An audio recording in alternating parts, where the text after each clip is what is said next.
Euzubillahimineşşeytanirracim. Bismillahirrahmanirrahim. Rabbi şirah li sadri ve yessir li emri ve fetteran li lisani yefkahu kavli. Selamun Aleyküm ve Rahmetullahi ve Berekatuhu.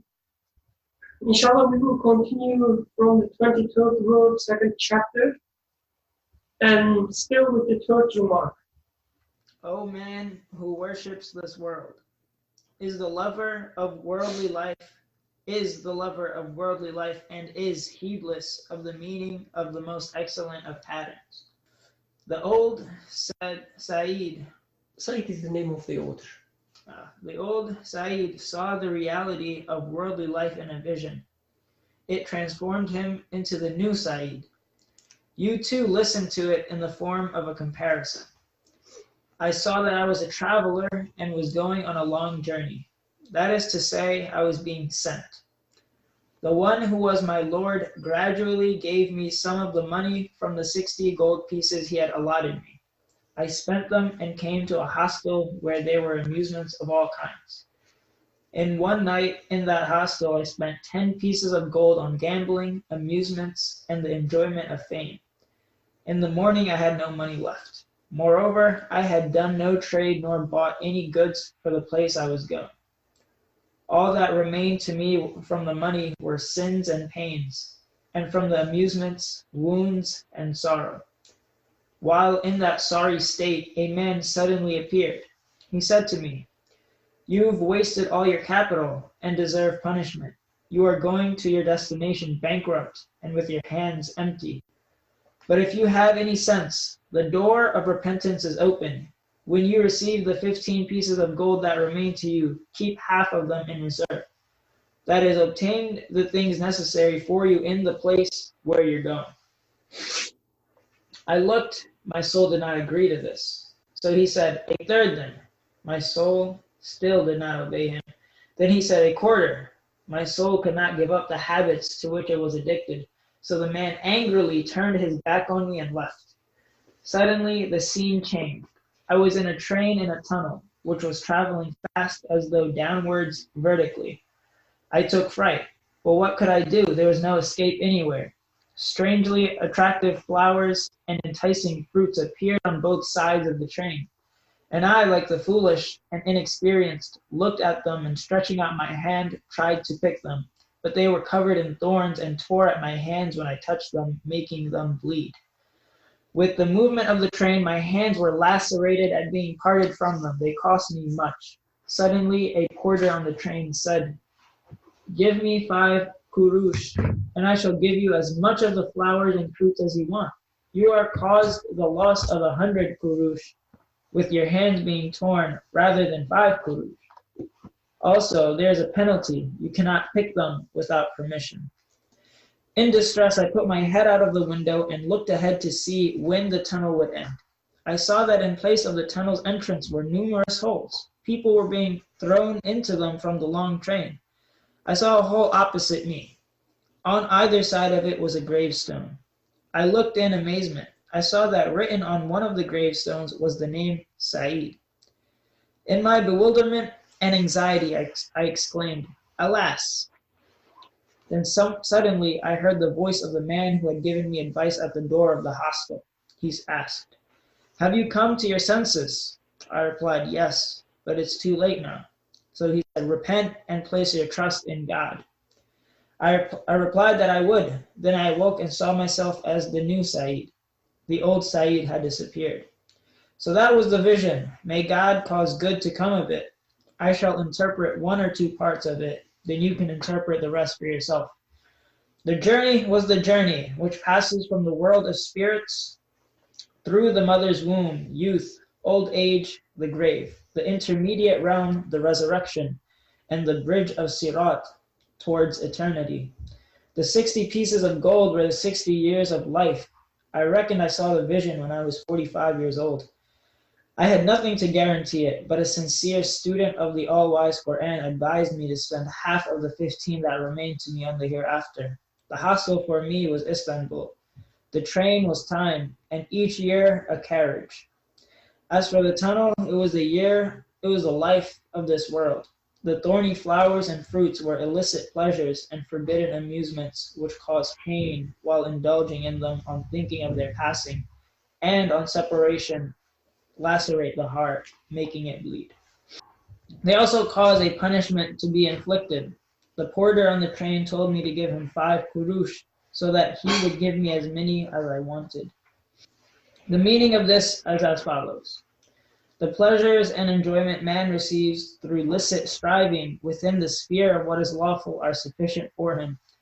No need remains to enter the unlawful. You may interpret the rest for yourself. I just what I took away from his vision is, I guess the second remark is in the context of it starts with man has 2 faces. One concerning his ego, looks at the life of this world. The other concerning worship and servitude to God, looks to eternal life. So I think this vision kind of summarizes really what he is talking about. About cultivating your human faculties. And I guess this remark is about,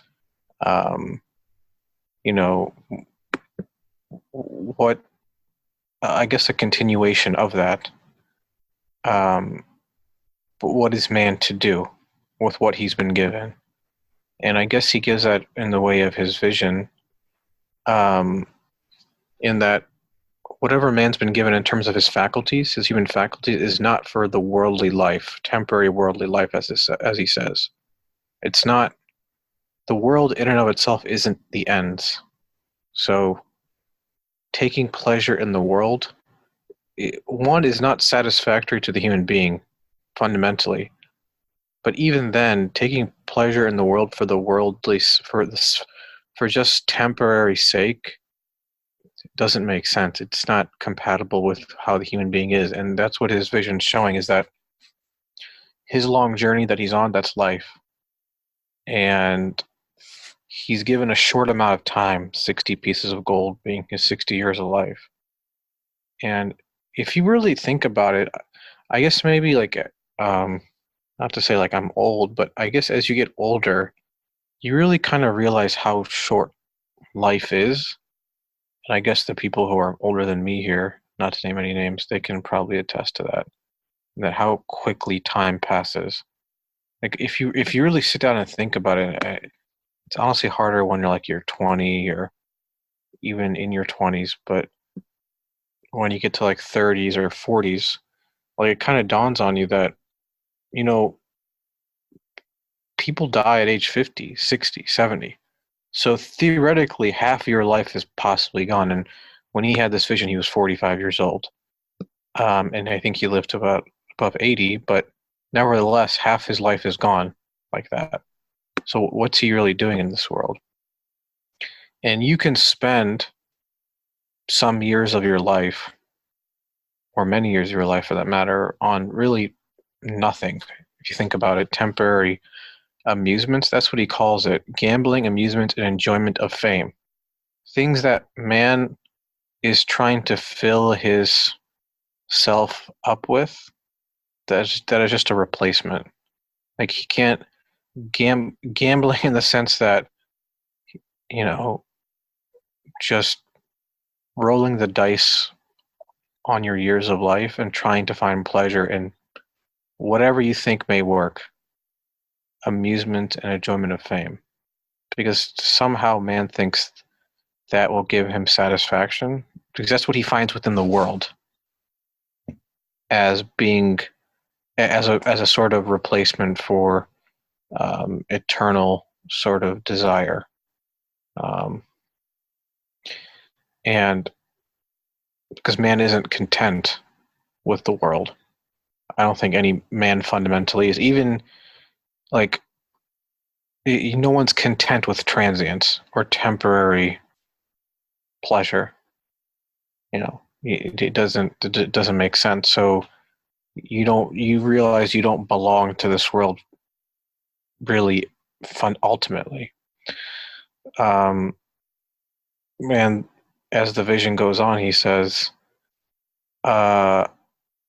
you can hand over your your remaining years of life to worship of God, or in other words, recognizing to whom do you belong to and committing yourself to a life of belief and seeing how your actions, your thoughts, how you conduct yourself connects you to your source of existence. And as he says, the ego doesn't want to hand over because it thinks it's a transaction. Like, as in, like, the years belong to me, I can do as I want to spend with them. But that's not really how it is, but that's what the ego thinks. It's all transactional. And as Nursi writes, he's in a train in a tunnel, and the path is quite straight. That's what I understand from the bridge of Sirat, is that the truth is obvious. Man's soul knows what the truth is. Man's spirit knows what the truth is. It's so obvious that he can't deny it. He can just simply choose to ignore it. Or the ego can say, you know, I'm not going to pay attention. I want what I think I want, what I believe is rightfully mine. Even though, as Norsi says, like, it's interesting, you see everyone around you being cast into the grave, but you never think it's going to happen to yourself. But it's inevitable. Because sooner or later, you realize you have, as he says, you have one of your own gravestones too. I mean, it's an inevitability that no one can avoid. But the most hopeful thing, as he ends with, is that no matter what's happened in one's life, remembrance of God, and therefore repentance about one's, like, ignorance or heedlessness about what the purpose of one's life is, can all be sort of erased by just the truth, or being true to one's humanity. Because using the analogy, one photon of light can scatter darkness. So that's the power of repentance. As he says, repent and place your trust in God. So that's what I took away from it. But it's a contradiction man lives in this world. And the interesting thing is the ego quite often tries to find a temporary and transient solution to this contradiction, even though his faculties are not agreeable to that solution. Jazakallah khair. Any other comments? Any other? Yeah, please. So when he's on the train, he puts out his hand and his hand gets cut, right? Yes. And then the porter said, "Give me 5 kurush, and I'll give you all these flowers and fruits." So, and then he said, the loss of your hand is like a loss of 100 kurush. What is a kurush? You can take it as cent. Okay. Dollar, cent. It's so like a little. But why? Okay. Then he says later, the analogy is that, the illegal, illicit pleasures is like the thorny fruits and stuff. And so his hand, he tried to grab it, and he didn't have permission, so he got cut. So what he said was that it causes a punishment, right? He got his hand cut. But the porter told him to give him 5 kurush so that he would give him all the illicit pleasures. What does that mean? You're losing money to do, I mean, I guess, if you're doing illicit stuff, maybe it costs money. I mean, is that what he's trying to say? Makes you broke? My understanding is, in this metaphor, there are things that are attracting to me. And these things are in both sides of the train. So then the porter comes and says that we cannot take from them. It's forbidden. Grab them. But there is a loud version of it, which I sell. Oh. But in order to get this, you need to pay me $5. And he says, if you would like to get it free from outside, It's not free really, because once you touch it, your hand is being cut. As you touch it, it cuts. And since the train is going away, it's just destroying your hand. Right. So it costs you much more, $100. $100. Plus, you are getting an immeasurable pain. So, but what does this mean in practical life is a matter of discussion. And also in this metaphor, this money corresponds to, like, refers to life. So he spent some gold, now he's spending some time. So the porter says, like, allocate the 5 cents of worth of your time, and then you will get all these licit pleasures. So, yes. So both Faraz and Suhail want to speak, but Faraz, please go ahead. Suhail, you already spoke. So Faraz, please go ahead first. Okay, sorry. So I'm still formulating my thinking, so maybe Suhail should go first. I don't know. But I was going to pick up on what you just said, which was that the brother asked the question, the 5 cents and dollars. And so this is referring to time. It seems to be saying just a very little bit of time, if you can give to the porter. So who's the porter on the train? I guess he knows something, so I'm thinking this is the messenger. And saying just a little bit of time. So one, the question arises, how does one gain all of those things, as many as one wants, by giving, let's say, 5 minutes of one's time? That's, it's very miraculous that I am able to get with 5 kurush all the flowers that I want, that I'm getting hurt with. So how do I understand in practical life, in real life, what does it mean? So I wanted to say something, but I'm curious what Suhail is going to say. Maybe I will say after Suhail says. I don't want to speak so long, so let me give up the mic here. Well, I was just going to say briefly in that, obviously Norsi's speaking with a metaphor here. So licit, I mean, he doesn't, I think it's kind of obvious to people. He doesn't necessarily say licit as in, for example, something obvious. Alcohol is illicit, so water is licit. He's obviously being a little bit more thoughtful here in that anything can become illicit if you take it for yourself. So, for example, the man reaching out his hand through the train, let's say a flower represents some food I'm going to eat, or some pleasure I take from, good company, a conversation I have, or some pleasure I take from some experience in the world. If I attribute those things as to themselves, as in the qualities, their sustenance or pleasure to them in and of itself, as in they're not on account of the creator of the whole universe. Like, he's not the one sustaining me, providing sustenance. He's not the one demonstrating beauty or mercy, but it's things themselves, then they all become illicit. And so when those experiences end, and fundamentally when one reaches the end, or with death, not just the death of every experience, but the end, one's culminating,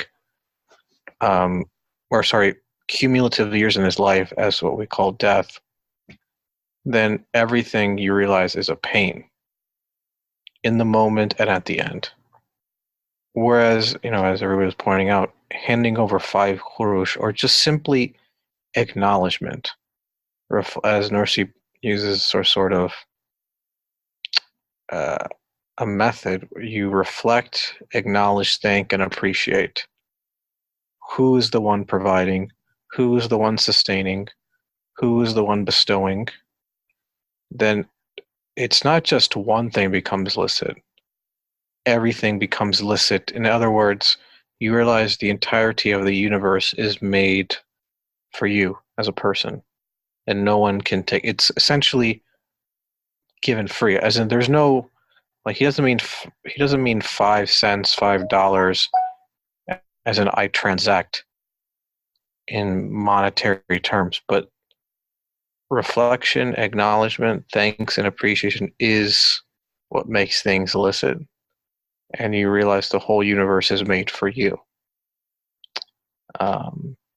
That's why you can pick as many flowers as you want. And there's no pain, because you realize even if the experience dies, the flower dies, because everything is subject to death. You weren't after those things. You were trying to find the source of existence behind those demonstrated qualities. So if you saw beauty, you realize beauty didn't belong to the thing itself, or mercy, or compassion, but they were on account of an all beauteous one, all merciful one, all compassionate one. And that's undying. So that's what I wanted to say. Faz, it's your turn. Yeah, sorry. So I want to suggest that here, so I will just say it straight. What is, my experience of the pain and my laceration, what he calls, as I part with and separate from the things that I love. These wounds, it takes a very short time for me to realize, to think that, why am I wounded as I am being separated from things? Why? Why do I feel a pain when I separate from the things I love? To me, like, this is the area that I want to highlight here, that this is the point here where I'm trying to enjoy my things all my life, and as I'm parting for the different things I like, there is pain and separation and wound. And now it takes a very little bit of time to just ask, to say, why is this the case? Why am I lacerated as I'm separated from the things? And the answer is in the verse, in the Quranic verse that actually you're reading. I will come to say, I realize that I am created for a realm in which these pleasures should not end. How do I realize this? Because I reflect on my experience of wounding, and I give 5 minutes to the Prophet, and he says, you are created in the most excellent pattern. So you understand that you are kind of being that requires all the beauties and joys and pleasures to never end. You are that kind of being. That's why you are so injured and lacerated when you are trying to grab these. So when just these 5 seconds of realization and the exciting news that I get in the wound itself, I say, I realize why I am feeling this way, because I am someone created to have this eternally and perfectly.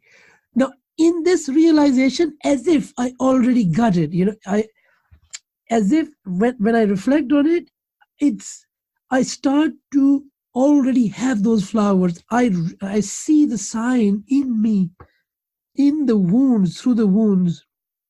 So my lacerations and wounds become a really exciting thing in 5 minutes of reflection under the messenger's guidance, to say that your pain testifies that you are created for a realm with unlimited and unending pleasures. Look at your pain, look at your bloodied hand with which you try to grab onto something, and come to this conclusion that you are someone meant for eternity. This is evidence here, so that I will confirm that I am created for eternal on the excellent pattern. And so to me, the exciting part here is to look at the wounds and say, really, in 5 kuru, in 5 cents, in 5 minutes, because gold is years here, in 5 minutes of realization, all the lifetime of wounds become a heavy pile of evidence. 45 years of pain. In fact, the longer it is, really, the more bloodied my hands are, the more I am sure that this is absolutely sign that I am meant for an eternal, never-ending. Look how much pain I feel with the separation. So it transforms my lowly, disappointing experience of separation into a news about evidence for me as a human being, for my eternal destination. Now I can know in myself that I am. If I wasn't meant for permanent pleasure, I could not have felt this pain in the separation. It wouldn't make sense. That why would I feel any pain in separation? It is because I am meant for eternity. So this 5 minutes of reflection makes, to me, like here, makes human beings suffering, so-called, actually a wonderful, miraculous thing, that thinking about it, I am able to get all the flowers in 5 minutes, as if, because I come to see that really I'm meant to have these eternally. I can feel it in my being, in my experience. So that's I wanted to say. Jazakallah, both of you, both Suhail and Faraz. Any other points here? I'll just try to make it, giving one practical example, just to make it a little bit relatable. I mean, an example for what was said both by Suhail and Faraz. So Suhail was saying that this sort of love can be applicable to anything, not necessarily for alcohol versus water. So now I'm thinking of my love towards my daughter. And how is it that what is it that I am paying 5 cents for it? Then it becomes eternal, and I experience as much of it as I wish, versus what is it that I do not wish to pay this 5 cents, but as a result, I keep paying 100 cents as if every moment, because nothing stays in my hand, yet I have a damage more than this 5 cents. So now going back to Faraz's point, so because in my experience with her, as we were talking last week, so I don't want to miss any of the moments that she is smiling, laughing, but it's just going away. And as she's smiling, I am feeling this anxiety to preserve it. So once she starts smiling, I feel that it starts hurting me actually, because the anxiety starts kicking in. This is what hurts. Not her smiling hurts me. I mean, in the metaphor, the redness of the rose doesn't hurt me, but the thorns of the rose hurts me. And the thorn in this relationship is, how am I going to preserve it? So this anxiety kicks in, and then this smiling face goes away, and I am lost with it. Now I am separated from it. So I guess this is my pain coming out of this. And the reason for that pain is I didn't want to just think about what's going on in here. What does this smile mean? Where is it coming from? Anything. I just wanted to enjoy the moment without paying anything, without giving it a second thought. But if I, as Faraz was suggesting, pay those 5 cents to the porter, to the messenger will explain me why is this, I mean, what's the purpose of this beautiful machinery there? Because it came out of nowhere. What was the point of this smiling thing being given to us? We didn't know her, she didn't know us, as if it's quite an interesting sort of a creation. So then, if I pay attention to these questions and look for its answers for 5 minutes, then I find answers which help me to preserve the smile, because the point is not to preserve the smile. The point is to preserve the meaning of the smile, and it stays with me. It doesn't go anywhere. It becomes mine eternally. So my love towards my daughter can be licit or illicit, I guess, in this regard. Just wanted to make it more practical. Other comments, thoughts, questions, objections? Come on, 3 people spoke like for a long time. There must be something to object. I guess another aspect of what is being said is, so the author says that, like, he's not describing time as something passing by. He doesn't say, you know, I was living and time was passing. He says the time was allotted to me. What was the word? Yes, allotted. He says 60 gold pieces he had allotted me, or allocated, or given to me. So in this example, the time is given to you. As if, you know, you have some responsibility for it. It's not that, you know, you're just standing and time passing by around you, just like standing in the river. Doesn't matter what you do, river would flow. Instead of such a description, he uses this gold example, which is precious, valuable, at the same time allotted, given to me, in my preserve, to my preserve. So it was trusted to me, whatever. And in the next paragraphs, in following paragraphs, author talks about how to spend them. Porter asks for like a part of it. He says otherwise you will lose some part of it. So there's this, I guess, again, aspect of responsibility. How should I spend it? The question. Or what is the point that it was given to me? So all these questions, you know, become alive or come to your mind once you assume the responsibility, when you assume the trust, when you accept the trust. So every choice you make has a consequence. Every piece of the gold you spend has a consequence. Once you accept this, then you ask these questions. Otherwise, if you see time as just something passing by, all you would do, as author tried to do, like putting your hand in the water and feel it. And if the river is passing by, then you just try to feel it. You enjoy it, you try to enjoy it.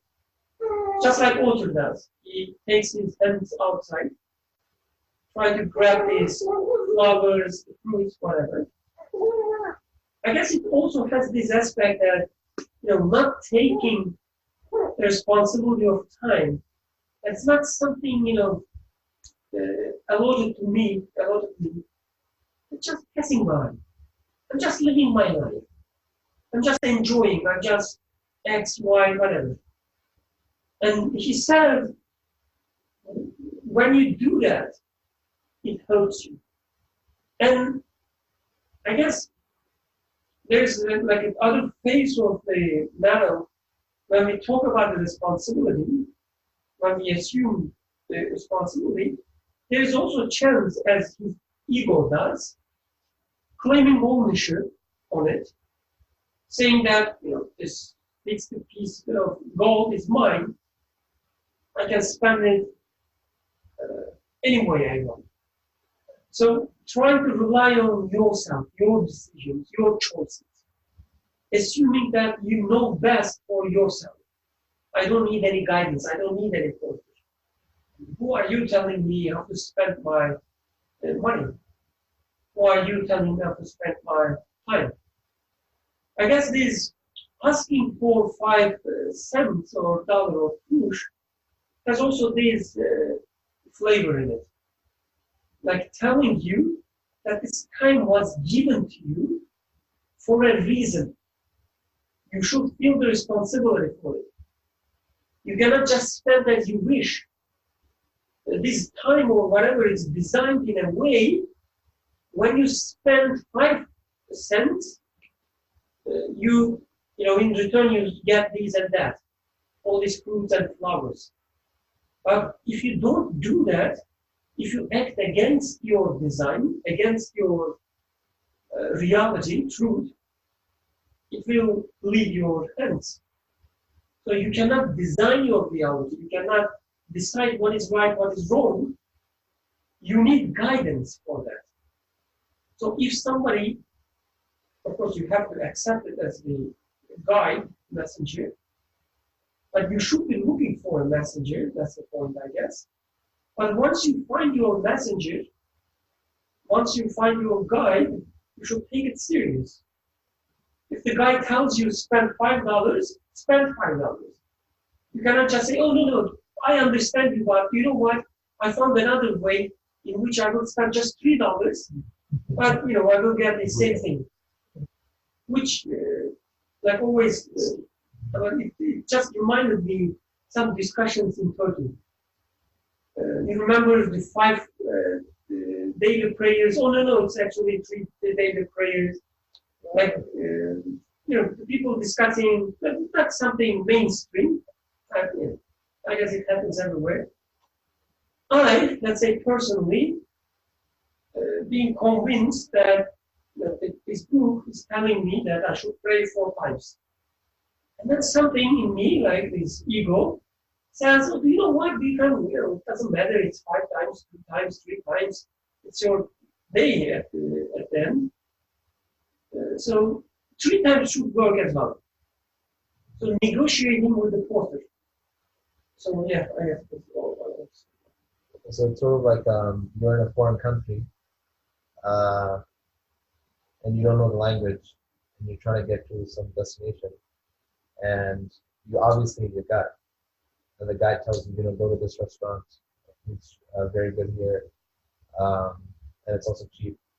But then you see a shiny sign, and you end up just saying, no, I like this better. So you go in there, and then they charge you extra, and you got ripped off. It's sort of the same thing, because the world is a kind of foreign place. One thing when Faraz was talking about, I believe it was Faraz, talking about how the lacerations, I guess, how the pain you feel, you're trying to hold on to something. You feel pain because, of course, it's temporary. How that, for him, was a realization that he, or that man, is meant for something that lasts forever. And I never thought of it that way, but what he was talking about, that, how man tries to hold on to things. I was just thinking about how attached we get to things. And I guess maybe it is because we were made for eternal things, and that really hurts us. But also that in this life, I think attachment is an ego thing, right? We don't want to accept that time is passing, that there is a temporal nature for everything. And so that hurts our ego. And be that we ignore the reality. That's what's the sign. So, Any other comments, questions? The way that author is designing the metaphor is initially man inclined towards grabbing things from outside of window. And this is how it is, like as if I am pre-programmed to, whenever I see a rose, it attracts my attention and I turn my direction towards it. And without noticing that the train is going too fast, I just try to hand it. And it happens that it lacerates my hand. Everybody experiences this. For the first time you have a daughter, you just simply love because this is how I am. Without thinking, I just go through it. But once I start feeling the pain, I can get, although the story is short in there, I can get frustrated because each and every time it's so attractive for me, but each and every time I do it, I suffer. So what am I going to do with that? It's such a troublesome situation. This is where Faraz's point comes into play. So then you say, what's going on in here? Because it doesn't work. Although I love it, it's so beautiful, so charming, but it hurts. So I don't want to do it yet, I want to do it. So yeah, come up with a solution to me.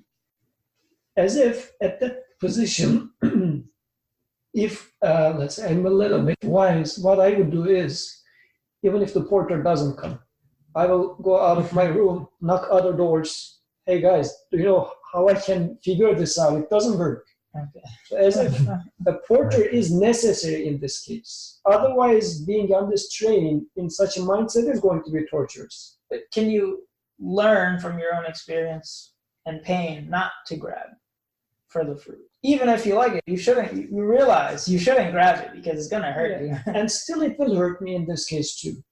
Because, not my hands, but now it will hurt my heart. But that's okay. Yeah, because seeing, let's say, looking at the mirror and your youth is going away. Yeah. It will hurt you. Or your daughter is just growing up and you say, okay, and this is how it is actually in our side of the world, in our culture. Let's say the old people, old generation, especially fathers, put a distance between them and their children. So, for example, yeah, I love my daughter, but I shouldn't be really loving her too much. It's another way. Now, internally, you are boiling or burning. Yeah. So it is inevitable for human. The design is as such that no matter if you touch it or do not touch it, it burns you in a way. Sure. So as if, like for example, taking oxygen. So it's not possible for you not to take oxygen. So this is, you're hardwired. So make it so that, I say, there must be a way of taking those flowers and fruits without hurting myself, because not taking fruits is not an option for me, really. It's like, yes, not taking the fruit, it's, as you said, like depriving yourself everything you need, everything you desire, which is not a proper life. Like, there's not something you should do. It's not something you can do, actually. Like, I guess the equivalent of it may be committing a suicide or just living a miserable life. Like, I guess the point is not benefiting from fruits or flowers. You like them and you want them. And what Porter offers, again, the same flowers and the fruits. He says, yeah, I know you want them, but there's a proper way of getting them, proper way of benefiting from them, let's say. I don't know much about Eastern religions, but those, let's say, monk lifestyle, as I was seeing in Kung Fu Panda. So as if trying to free yourself by not tasting anything. Okay. So this is like, the alternative is, apparently the only alternative is such a thing, if you can succeed. That's an extreme form of detachment. Yeah, but it is the only if possible, minimizing the pain if possible. I don't know, since I haven't experienced how it works, I don't know if Faraz might be knowing it better, but in my experience, at least, having my daughter, it's really hard, well, almost impossible not to love her. Or let's say you see this for females especially. Not having a child is another problem. Let's say there are people that I know, due to some problems like age 50, but couldn't, let's say, survive a family life, whatever, so no kids. But you see that regret in there. So I guess it is inhuman to have this. I don't mean a permanent detachment, like a monk style. I mean temporary, right? Maybe until you can get 5 kurush saved up, you know? You can't have all the plants. You can have a couple of them. I don't know. I think that analogy makes sense. Good. I was just I was thinking about what was just mentioned, getting off the option of getting off the train, and its implications. I mean, when I think about time and the responsibilities of using that time, I mean, if I am under the realization that I'm responsible for every single passing moment and how I spend it, I don't know if I can live with that sense of responsibility. I mean, within my creativeness, I'm always given an instant message of how I should use that time, because oftentimes, almost always, I'm constantly feeling guilty when I don't use my time properly, and that guilt is news for me, in that I know I shouldn't be wasting it as I am. But just like, how am I supposed to live with the knowledge or consciousness of utilizing every single moment in a responsible fashion? I mean, sure, that's the ideal, but it seems very anxiety-inducing. Offer actually was like, he says, use half of them, and then third of them. Okay, a quarter. So it's not saying, try to be conscious of every passing moment. I know that's not what he's saying.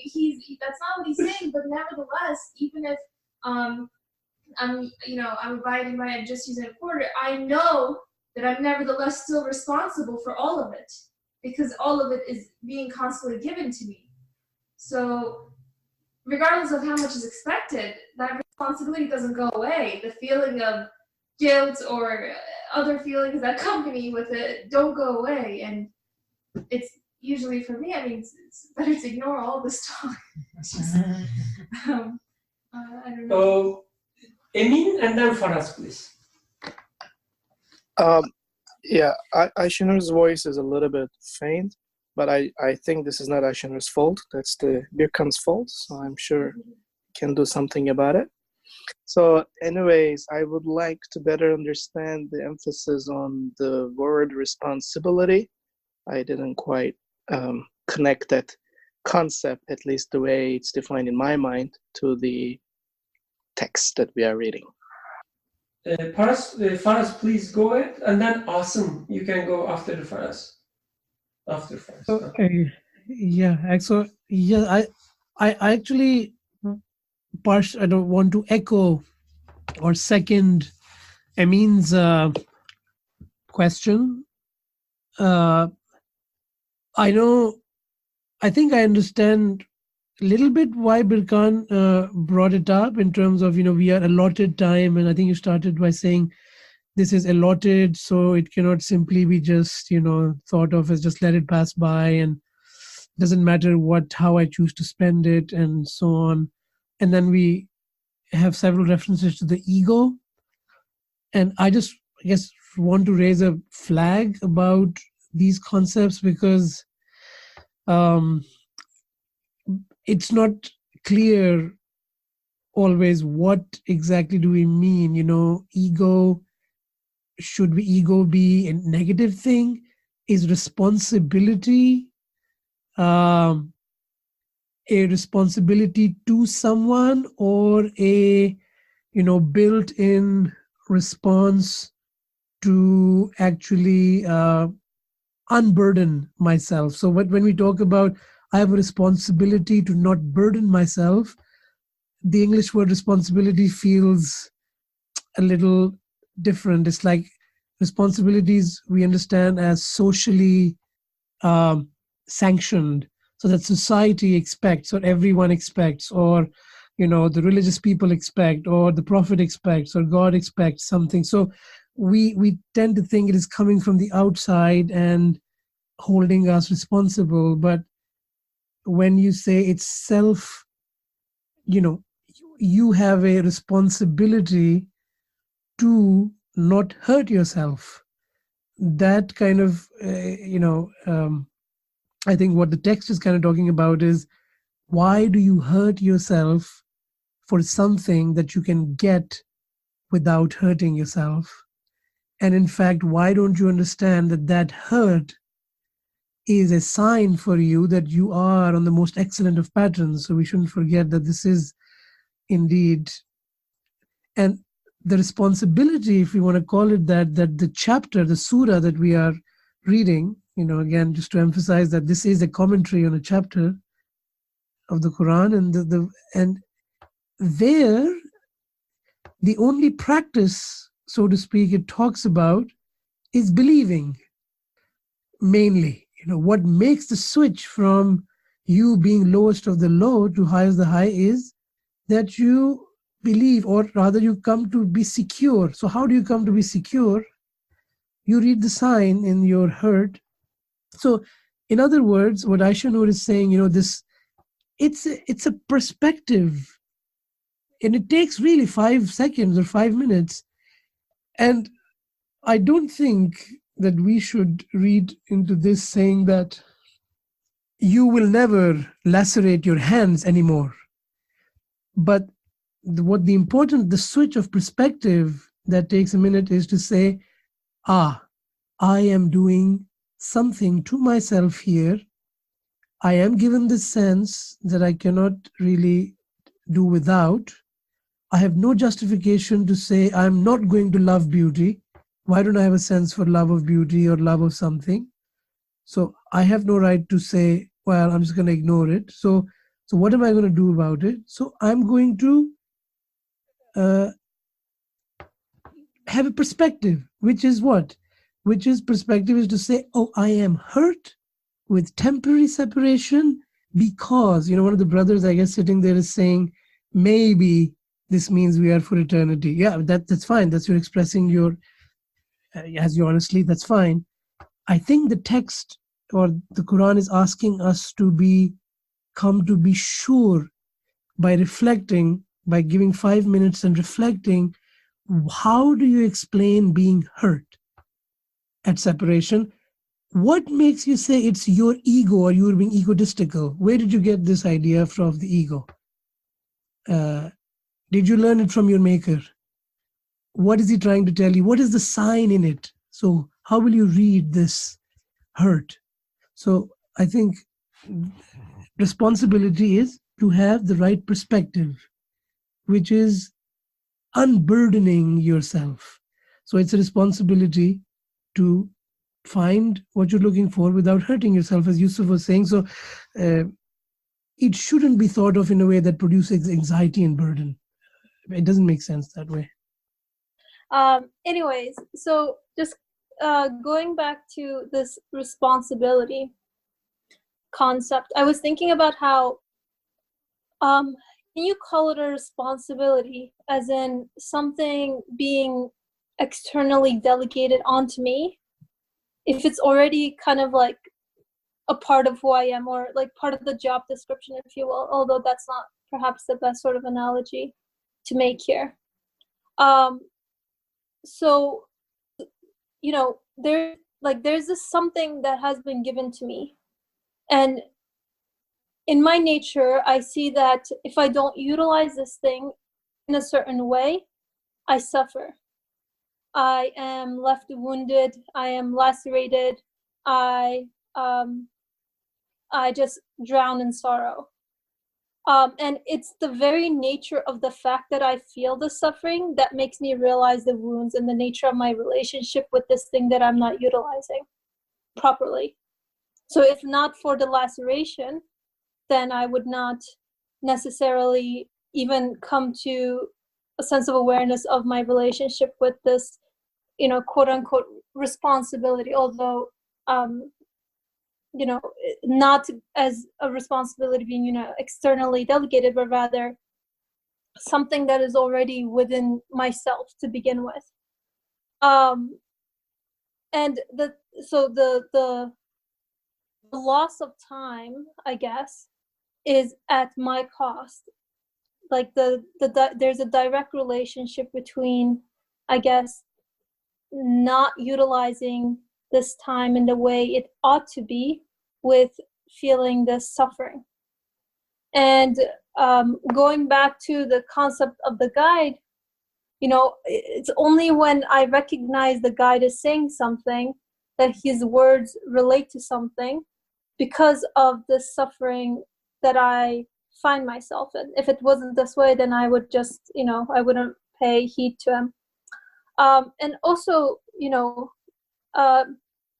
seeing that seeing the relationship as a sort of transactional relationship, the part of the vision or dream or whatever, when he's like, how about a third of what you have, and then he's like, no, a quarter, and he's like, no, and then the other guy just leaves in frustration. Like it's not so much as the amount that I'm giving, but rather that I think that I am the owner of what it is that I am giving. The transactional aspect, or my perception of this being a transactional aspect, in a way is the crux of the issue, because it implies that I'm the owner of this time, of this money, of this thing, and I am here, having this issue because I think I am the owner, but I have only so many of these things. And in a way, the fact that I only have so many in my possession shows that I am not the owner. I cannot be the owner. Like, in and of itself, the fact that there is a limitation on how much of these things that I have is a direct indication that, you are not the owner of this thing. So it doesn't really matter how many kurush I lose. As long as I lose one, and as long as I have limited amount, that means that I'm at the risk of losing all of them because they're limited in their nature and they don't belong to me. So I think, I guess just to make a circle again, going back to the concept of responsibility, it's not so much as using these things correctly, but more of just making sure that I don't misuse it. That, they're already given to me, and it's already in me to act in a particular way.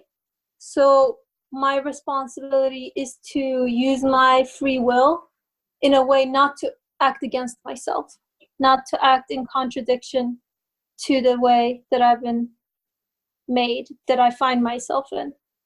That is all. Jazakallah khair. I did one example I had in mind when I first talk about the responsibility. I mean, I didn't have the example in my mind at that time, but when Amin and then Faraz asked the question, I was thinking, like, when I see someone, for instance, paying a lot of money for a very smartphone, right? And nowadays these phones, like almost supercomputers of, let's say, 5-10 years ago, and you see that such a powerful machine is bought just for nothing, and it's only used for, I don't know, just talking or texting or watching some videos. So when I see something like this, for instance, as someone who knows about, let's say, the computers, I feel sad. Like I look at the phone and I said that it's just wasted. All the capacity is just being wasted. Yeah. So I'm not talking about, the person who is using the phone. I'm talking about the phone itself. So I'm not talking about, punishing the person or he or she doesn't know how to use it. I'm talking about the capacity, like a potentiality I see in the phone, and the fruits being used, or being the fruits that we get out of this potential garden. I guess the same way when I look at myself, all these potentialities that I have, which is, I guess, what we've been discussing the last 2 weeks. The author was saying human has all these potentialities, and we use them, for, like the example was, we have this 100 golds of capital, and we use it for something which worth 5 golds. Or even not 1 gold, I guess it was. So anyway, like when I look at myself, I feel this responsibility. I will use the same word because I think it really fits. I have this responsibility when I see these potentialities I have. You can take it as when I use my free will in a certain way, I get this sadness, I get this dissatisfaction, which tells me that this free will or whatever potential that I'm using in this moment has a bigger value. You're just wasting it, this sadness tells me. So in that sense, I have this responsibility of using it properly. Or another example, I guess, would be like when my mother or when okay, it has to be wife now. When my wife prepares something very beautiful, right? It could be food, it could be her artwork, it could be anything. She does something very beautiful. I would say the same word. I would see that there's a responsibility of me appreciating this thing. Not because, otherwise she would be angry, but the things that look at me, like I see the value, and I know that if I cannot fulfill, if I cannot act in a proper way, I wouldn't be satisfied myself. I would be ashamed seeing such a value in front of me and not appreciating it. Like these were the examples. So I guess like at the beginning when I was talking about this responsibility, I was kind of like agreeing at that time, if I didn't get it wrong, with what Faraz said, and then in the mood Amin asked the question. So I guess we agreed at that time. But now once, people raise these issues, like, what do you mean with responsibility? Do you mean it's something external, somebody, will punish you and so on and so forth? Now I started, thinking maybe this is not the whole picture.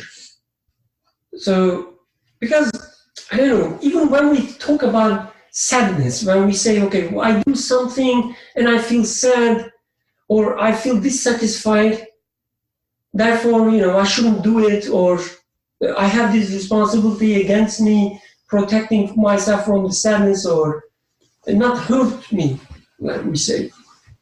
But there is also a fact that I cannot decide what saddens me and what not saddens me. I cannot decide this. I cannot decide what is beautiful, what is not beautiful. I cannot decide what harms me, what not harms me, right? So even if we try to make it completely internal, like I'm using this word because the others use, I guess there's always an aspect of it which is like other than us. You want to call it external or something else, I don't mind. But what I'm trying to say is there is this reality of us, there is this reality of others, there is this reality of the universe, and when I act against it, a message comes and warns me. So yes, I have agency, but obviously I have a limited agency. Because for instance, I cannot decide, what is right, what is wrong. I cannot just say, oh, do you know what, from this moment, acting in this way, saddens humanity, and acting in another way would make them satisfied. I cannot decide this. So there is always this external aspect as well. And I would actually happily use the same word, that I have responsibility to discover them, and I have responsibility to obey them. Again, not because, otherwise somebody will be angry, but if this is my reality, this is my reality. So yeah. Suhail, please go ahead. I'm really sorry I made you wait for a long time. No, it's okay. I just wanted to pose the question. I think we're all in agreement here, but what if, because it kind of crosses my mind sometimes, what's the big deal about taking enjoyment in this world and forgetting a little bit and remembering occasionally? Because I'm trying to understand, why is it that people are so attracted to this world? If somebody were to listen to our discussion, some outsider, would he think or she think that you are just, I don't know, employing some sort of delayed gratification? And it seems as if this thing you believe in, your worldview, is making you sort of abstain from the world in one sense. Or even for that matter, you were put in this universe by your creator with the love of things that are fundamentally sensory, but yet when you sort of engage with them, they hurt you. So these are just some questions I had. I don't know if anybody had any thoughts. I'm just posing, as they say in English, playing devil's advocate, because that's what the devil does. He poses these questions to you. So I just wanted to hear what people's thoughts were. Awesome. Oh, okay. He says at the end of the paragraph right above the fourth remark that the meaning of this is follows: the pleasures and enjoyment man receives through licit striving within the sphere of what is lawful are sufficient for him. So he's acknowledging that there are pleasures in the world and we should enjoy them.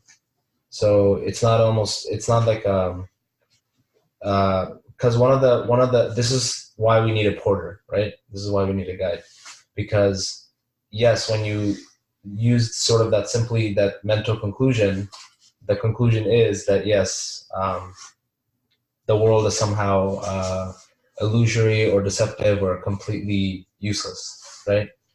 And we're sort of in here as sort of like a prisoner, and you just gotta stick through it, and then you just die, right? So, and then this is sort of like that hyper mystical view, I would say, that you would actually find in a lot of religions, like Buddhism. Hyper mystical, right? Like this is what the Gnostics believe too, right? That our body itself is something that it's like it's filthy, right? Like it's anti-God.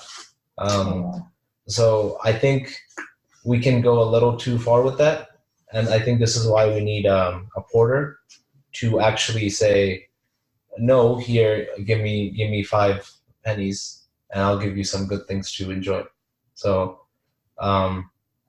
we actually find this in the Quran too, because it talks about how the Jewish rabbis, they forbidded things that are good for people. They forbidden it so that it's not allowed to basically engage in those things.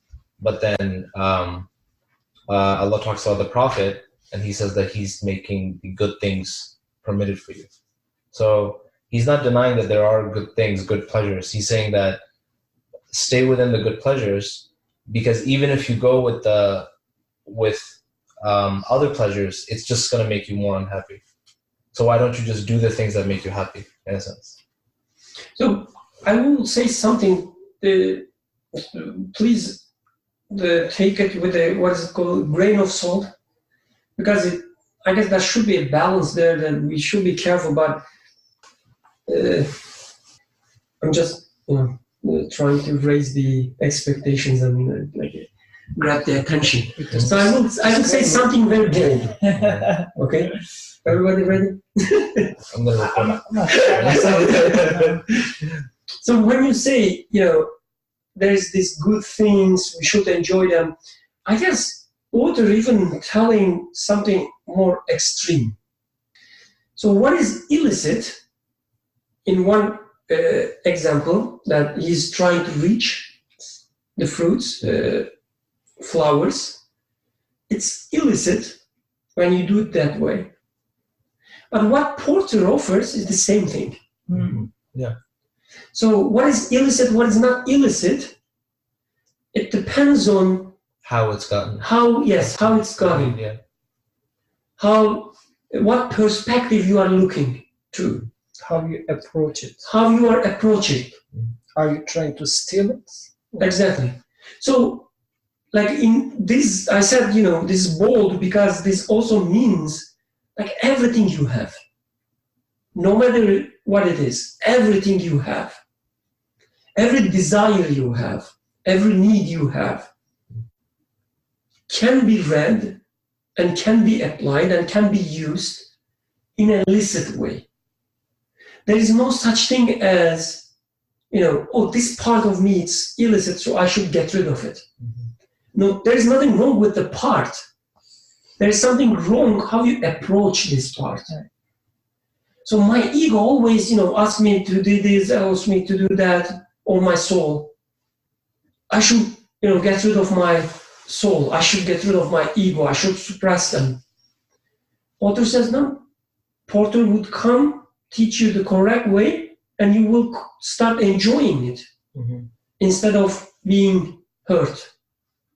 Like every affection we have, every attraction we have, taken in a proper way, proper meaning the way which wouldn't hurt us, that wouldn't bleed us, it becomes illicit. Like taken this way, then when we say, for instance, the Creator is all-wise, it becomes really all-wise. Nothing is wasted. Mm-hmm. He didn't put something, in reality, which, it would be better if it was not there. And you should learn this, and you should, get rid of it. Help the Creator. So it's not the case.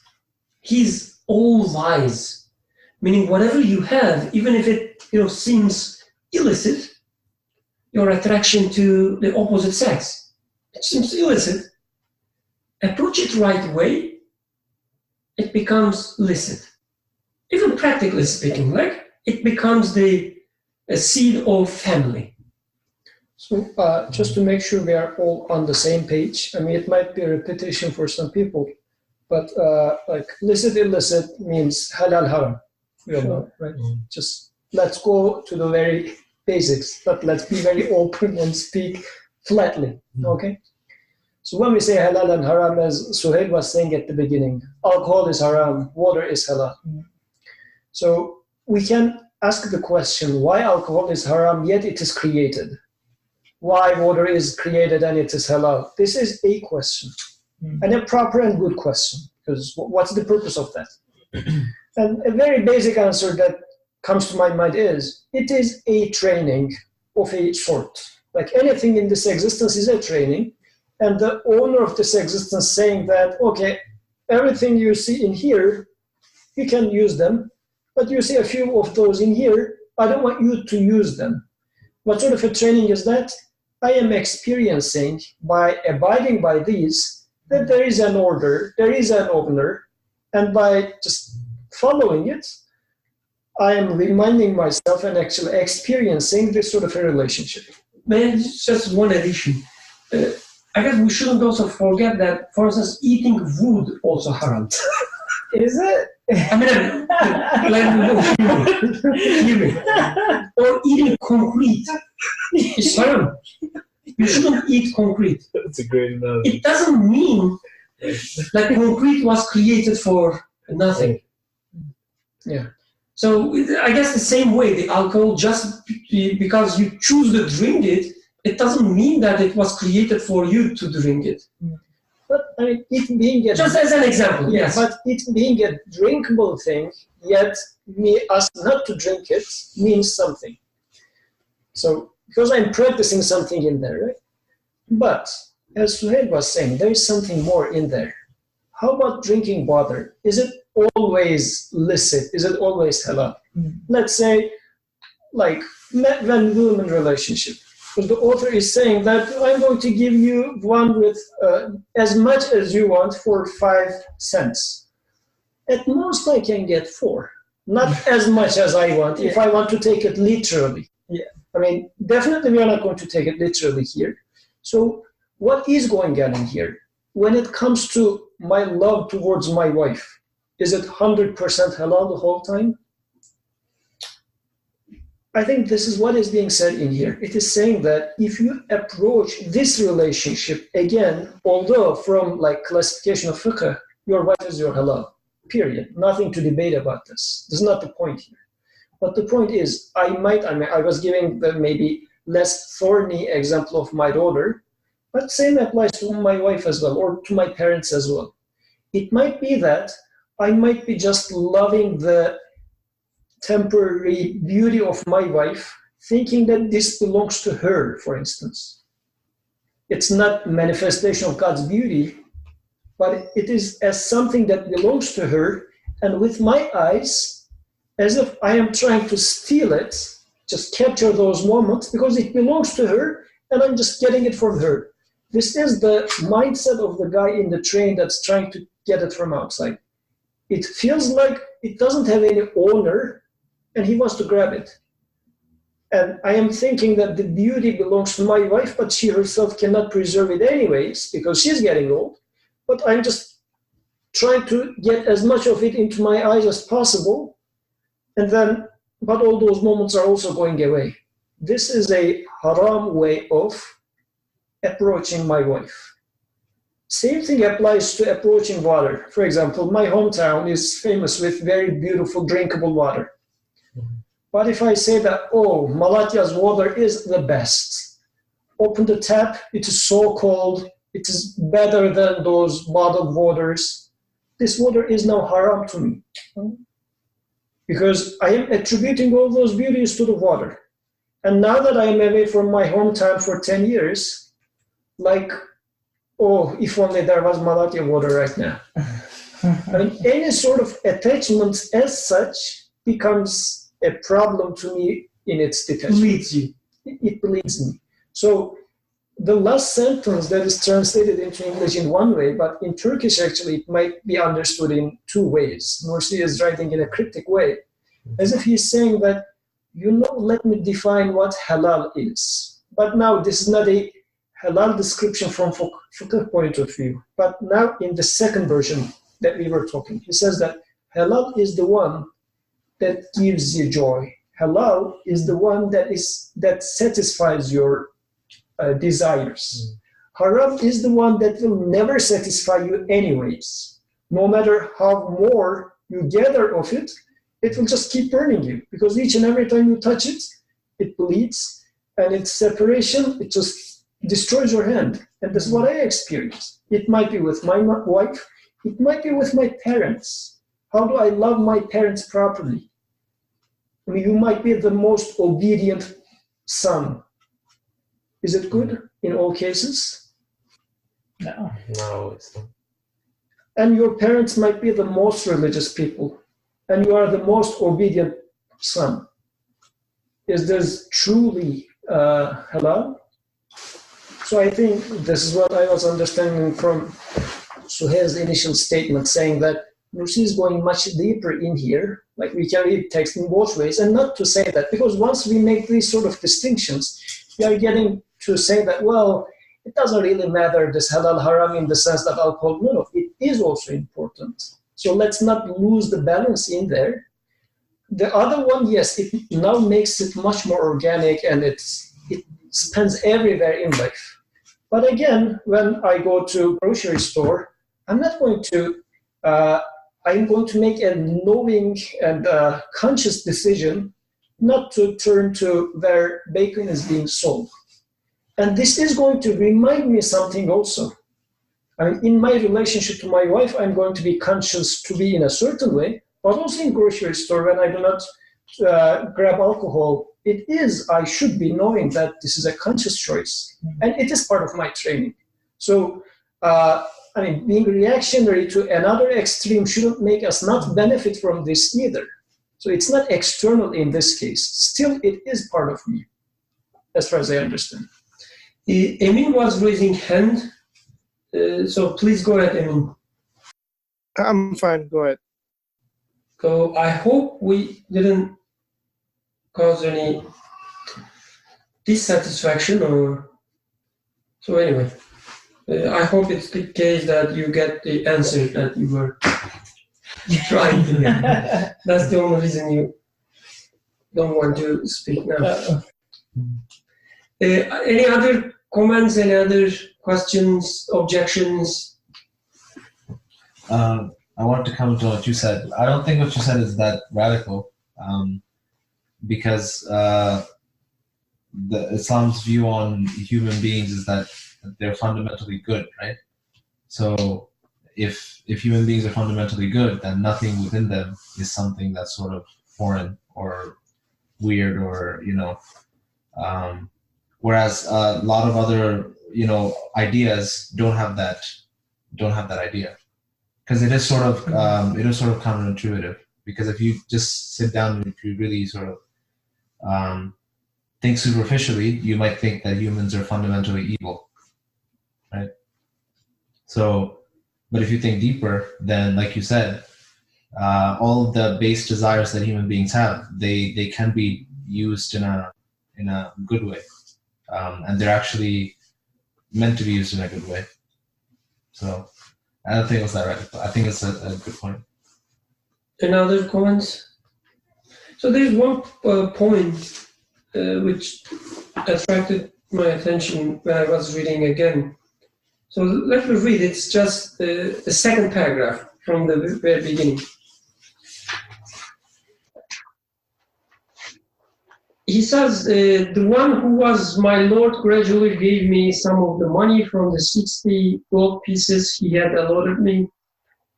And then he says, I spent them and came to a hostel where there were amusements of all kinds.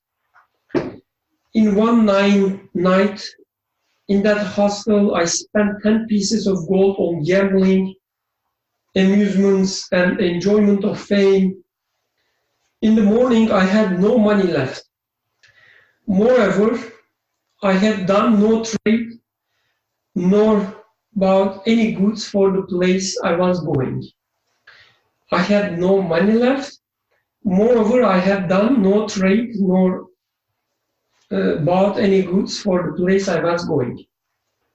All that remained to me from the money were sins and pains, from the amusements, wounds, and sorrow. All that remained to me from the money were sins and pains, and from the amusements, wounds, and sorrow. So he spends his time or money, in this example, for amusements, but what he receives instead, wounds and sorrow from amusements. And then from the money remained sins and pains. So he says, I have no money left. It sounds, as if the problem with the gambling or amusements and so on, it's because it wastes your, or it spends your capital, and at the end, nothing left you. I don't know if it was a conscious choice or if he was just, using some examples to lead some, let's say, illicit activities, gambling. Like I was thinking while reading this, what is wrong with gambling? Because he could have also earn money out of gambling. Sometimes you spend, I don't know, a little amount, but you gain a lot. If you are lucky. Yes, if you are lucky. So is he complaining because, he was not lucky, he couldn't, he couldn't win? Or is he saying that there is something fundamental in gambling? When you gamble, no matter if you win or lose, you will lose. Even if we take this as, but he's talking about time. Once you, waste your time, there is no comeback. We also working, or let's say, struggling to make it reverse. Like we trying to find a cure for aging. It's a gamble, right? We gambling using our time to stop aging. If we win a lot, right? If you just take it as a time. Sure. Some other people spending their entire time for, let's say, time travel, gambling. If we win, we will win, like we win a lot again. So what is wrong with it? I guess he said, what is been said next is really important.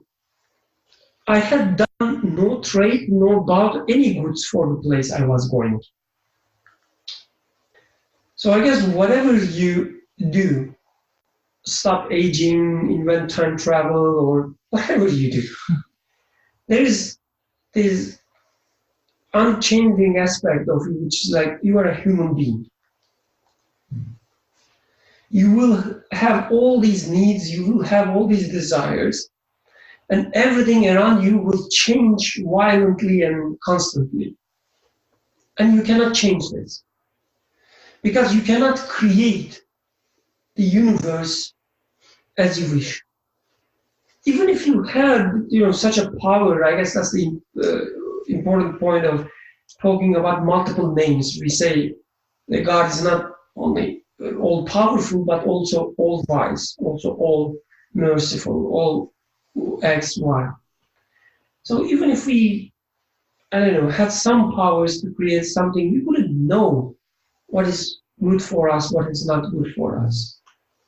So anyway, we are human, and we cannot change this. And the way we live, the way we are designed, let's say, is that if we gamble, if we expect good out of luck, from luck, it gives us sorrow, pain. Because we cannot accept a reality in which goodness comes from luck. It has to come from all wise. It has to come from all merciful. Otherwise, I'm not satisfied. I guess in practice, what does it mean that we are expecting outcome from luck? For example, if you are playing cards, you only play one card. So you have a share, you can just do sorting the cards. You play your best card. To that you have control over. For the rest of it, it is luck, or it's chance for you. There are several other people, multiple people, which are unaware of others' cards. They play their best card, and in the overall picture, my outcome, as I would call it, my luck. So if I live life as such, I am just taking my position as best as I can, but there's this rival laboratory, let's say, they're trying to publish in the same topic. So I cannot prevent them. So I need to play my best card. So I'm trying to do my best research in the shortest time, but they will do theirs as well. So I am, in this sense, actually, I am living life as if gambling, because I am thinking that I want to change something meaning as if I am publishing a paper as some real mark on this world, as if I am writing my name over a stone. I want to do that. And for doing that, I have to play best. And I also have no control over millions of other people all around the world publishing the same thing. Mm-hmm. So this is I am now in a mindset of gambling. And as such, even if I publish somewhere, the anxiety that I'm going through, or at the end, I'm going to only get this single paper if it means anything. So I guess we can apply this to anything, living life as if I am gambling. But I would say, isn't then a lot of our life gambling? We don't have control over and so many things. Yes, I don't have control. Are you saying is the mindset of a gambler, or are you saying it is? Okay. So who has control over them? Because if I'm on this table of gambling, I think no single person has control over anything. Everybody is by himself. Well, maybe no person. And no one, right? Okay. Forget about God whatsoever. Now we are talking about a gambler's mindset. Because if you're on the table, you're saying that, okay, I have control over my cards and nothing else. And nobody else has full control over any of the cards. So therefore, this is what we call as luck. Mm-hmm. Everybody is everybody else's enemy in this table. And nobody has the big picture, no big control. Mm-hmm. And I might be having the same mindset when I'm living this life. When nobody is taking charge of anything, if I strive, I earn. If I don't, I'm going to be beaten by someone. Mm-hmm. If at any point I have this mindset, I am gambling with my life. Mm-hmm. And I mean, in order not to be in this mindset, I need to be consciously making choices to say that, am I really gambling? Is it like everybody is playing their own cards? Or is there an overall, let's say, power, knowledge, wisdom, who is taking care of everything in here? Everything is under control. It's not that, I mean, what is my perspective? This is why I might be, although maybe I'm not calling it luck or anything, I'm saying that it's not luck, it's hard work. I might be calling it hard work, but it boils down to luck. When you don't see that there is one who controls everything, there is one who knows everything, there is one who has power to do anything, and the same one is the most merciful one, the all merciful one. If you cannot see that, it becomes a gambling.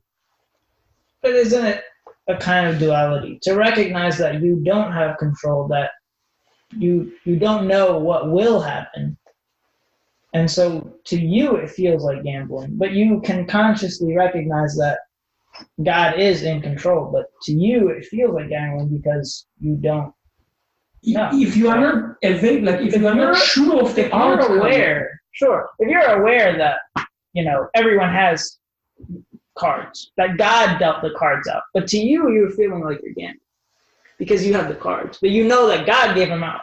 So then I guess the issue is, let's put it this way, in my heart, somehow I think or I believe there is a God, but in my mind, actually I don't. Okay. So maybe I'm not honest in this sense within myself.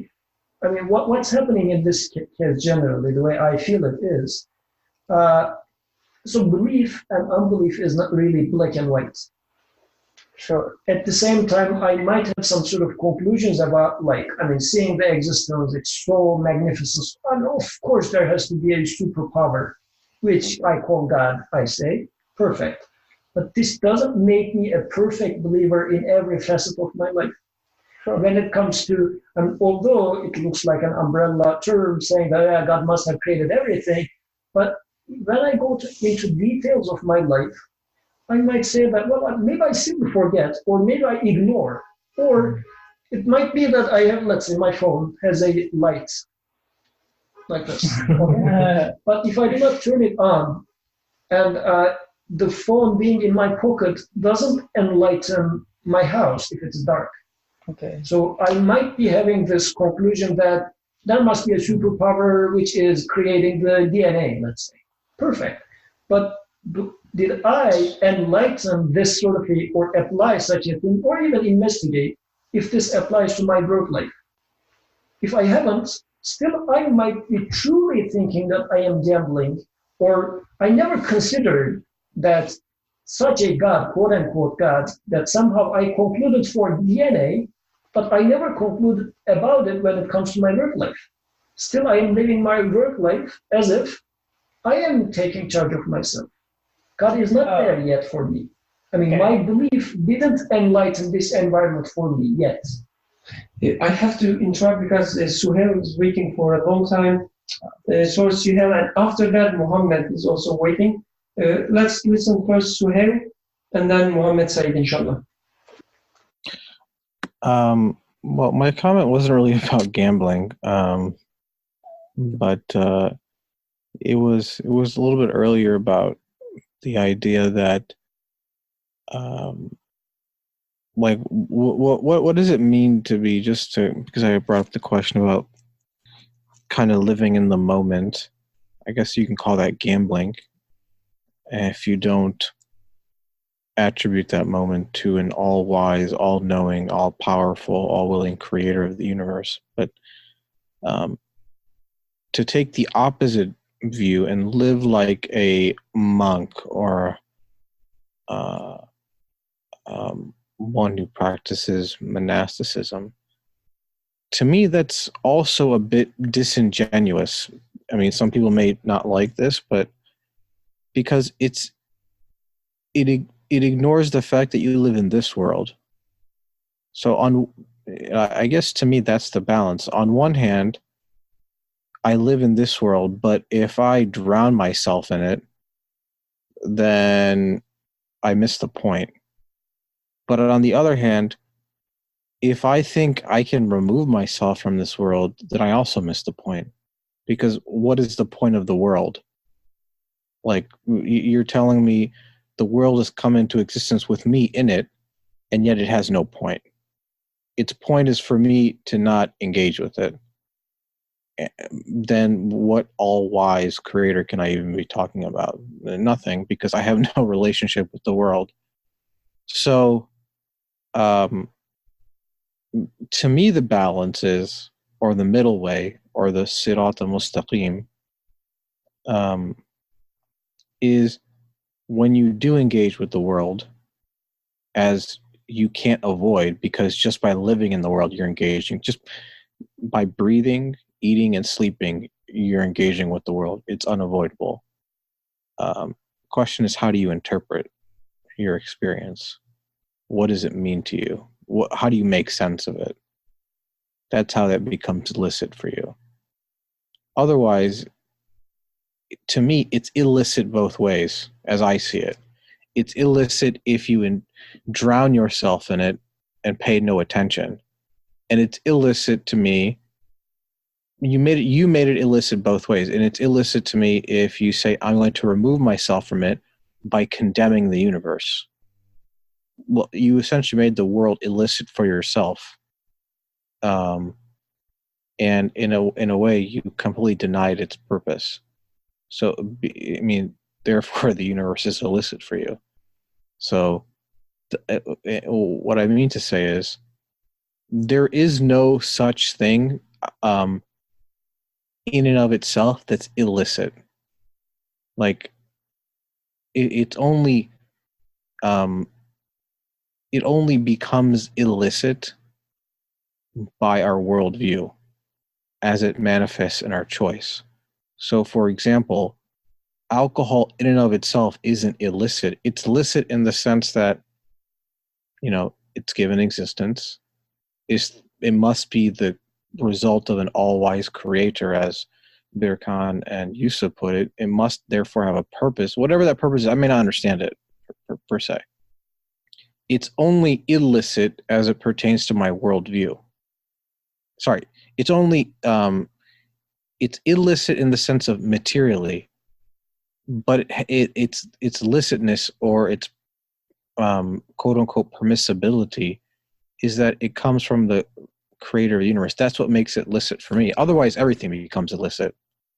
So there is no, to me, like things out there that are illicit in and of themselves, just like there's no evil out there in and of themselves. But by simply saying, hey, don't drink alcohol, if the one who owns it says don't drink it, my simple acknowledgement of it renders its existence licit. I know that's a little bit abstract, but its existence becomes licit for me. Even though I don't touch it, that's not the point. It's simply that I recognize its existence, but I don't materially engage with it. Whereas I think on these two extremes, where you're indulging in the universe, you pay no attention to whom or what is the cause of those things' existence. So everything's illicit. Like the world is essentially entirely illicit for you at that point. Or on the other hand, you say, well, I'm going to condemn the universe. It's a very distracting and tempting world out there. So you essentially said everything's evil, by and large. But the Lord of the cosmos, if he creates, it can only be done in an illicit manner. How does a source of existence create something illicitly? Doesn't make any sense. So personally, I don't like the idea of people who say, like, I'm going to condemn the universe or I'm going to indulge. That makes no sense to me, nor do I like the idea when people say that, oh, this object is haram, but this object's halal. What does that even mean? I don't even know what that means. Like, you're saying something intrinsic in the object, in a way, is impermissible or permissible. No, something in the object in and of itself that makes it impermissible. You realize it is permissible because its existence was on the account of its creator of the whole universe. So that's all I wanted to add. Jazakallah khair. Muhammad Said, please go ahead. Assalamu alaikum. I think it's been already said. I was going to talk about this mentioning of gambling and the rest of it, amusements, enjoyment of fame. In the example, it reminded me of that when something comes as a reminder within me that I am wasting my qualities, and I am being reminded, and let's say if I didn't take the first reminder and the still reminder continues within me, that by choosing this, whatever it is, I am not doing, I'm not being just to that sense of prevention, and each time I'm just turning my back to it, which is kind of exemplified in this example as the person who says, who comes to have a deal with the author. I think it is the sense of, let's say the sense of prevention comes, and then it comes a point that I realize it's not the local approach. Like I can fix. How can I fix this problem? When I ask this question, I realize that I have to change my approach to everything in my life, be work or be the way I understand the amusement, enjoyment. Maybe it makes me ask the question: what is the really what I'm trying to is it my body that I'm trying to have joy, or is it something else? So the mentioning of these gambling, amusement, and the enjoyment of fame, it represents my whole, or everything in my life as a whole, and